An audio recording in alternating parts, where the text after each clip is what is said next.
The night Please Marcus don't came go, home we to can find fix half the this. furniture It's too gone, late. he didn't panic. Goodbye. He stood in the doorway of the living room, coat still on, keys dangling from his hand, and he just looked at the empty spaces where things used to be.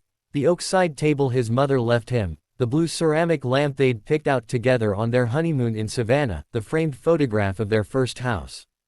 Gone. All of it gone. He found Elena in the kitchen, stirring something on the stove like nothing had happened, like the house wasn't half hollow around her. The Garcias needed furniture, she said before he could speak. They lost everything in the fire. 3 kids, Marcus. 3 little kids sleeping on the floor. He set his keys down very slowly on the counter. That was Elena. That had always been Elena. They had met 12 years ago at a food bank in Cleveland where she was volunteering on a Tuesday afternoon in November because, she told him, she didn't like the way Tuesday afternoons felt when she wasn't doing something useful. He had walked in to drop off a box of canned goods and ended up staying 4 hours because she handed him an apron and smiled at him in a way that made saying no feel like a sin.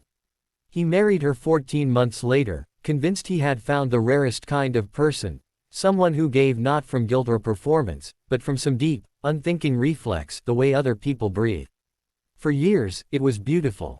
She organized coat drives and quietly paid for a neighbor's insulin and drove elderly strangers to chemotherapy appointments at 6 in the morning. Marcus loved her for all of it. He bragged about her at dinner parties.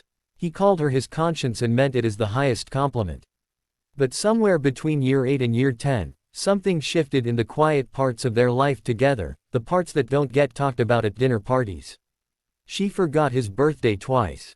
Not forgot exactly, she remembered it, she always remembered it, but there was a school fundraiser she was running and a family in the apartment complex who needed help moving, and somehow the day passed with a quick kiss and a promise for later that never quite arrived. Their anniversary dinner got cancelled because a woman from her community group had a breakdown and needed someone to sit with her through the night. Marcus sat alone at the restaurant for 40 minutes before he paid for the bread they'd eaten and drove home. He told himself he was being small. Selfish. How could he compete with genuine human suffering? How could his bruised feelings matter more than a family without a home, a woman without support, children without shoes? He folded his hurt up neatly and put it somewhere he thought no one could see. But Elena saw everything. She always had. One evening in late October, she sat across from him at the kitchen table, the same kitchen table she had not yet given away, and she looked at him with those dark, steady eyes and she asked him the question that had been living in the space between them for months. Why don't you want me anymore? The question cracked the air open. Marcus looked at his wife, this woman he had loved in every version she'd ever been, and he felt something loosen in his chest that he hadn't realized he'd been holding tight for 2 years. He didn't feel anger. He didn't feel like fighting. He felt, strangely, like crying, and he hadn't cried since his mother's funeral. He smiled. Not a happy smile. The kind of smile that lives right next to grief.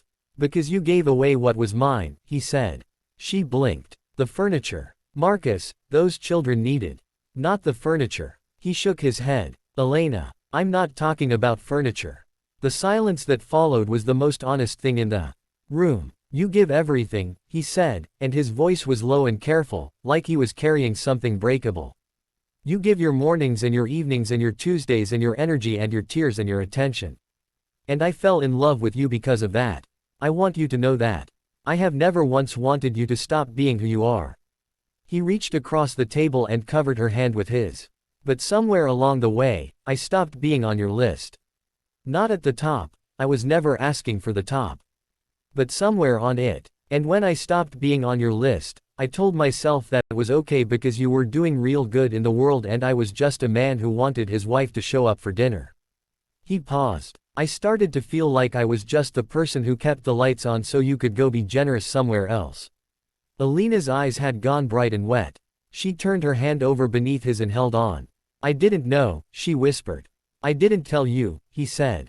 That's on me. They sat there together in the kitchen that smelled like whatever she'd been cooking, in the house that was missing a lamp and a side table and a photograph, and they talked for 4 hours straight, the way they used to talk when they were new to each other, before they thought they already knew everything the other person was going to say.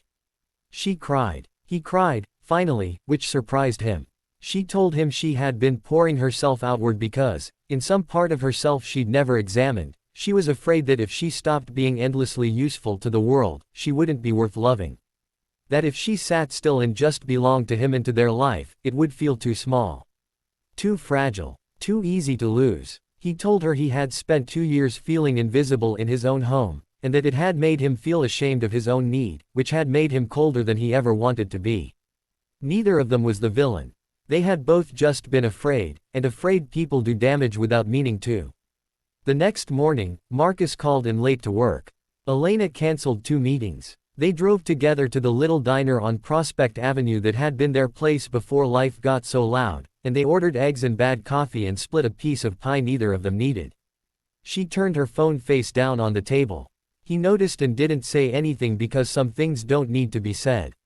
The oak table was gone and it was not coming back. The lamp was in someone else's living room, and honestly, it probably looked better there.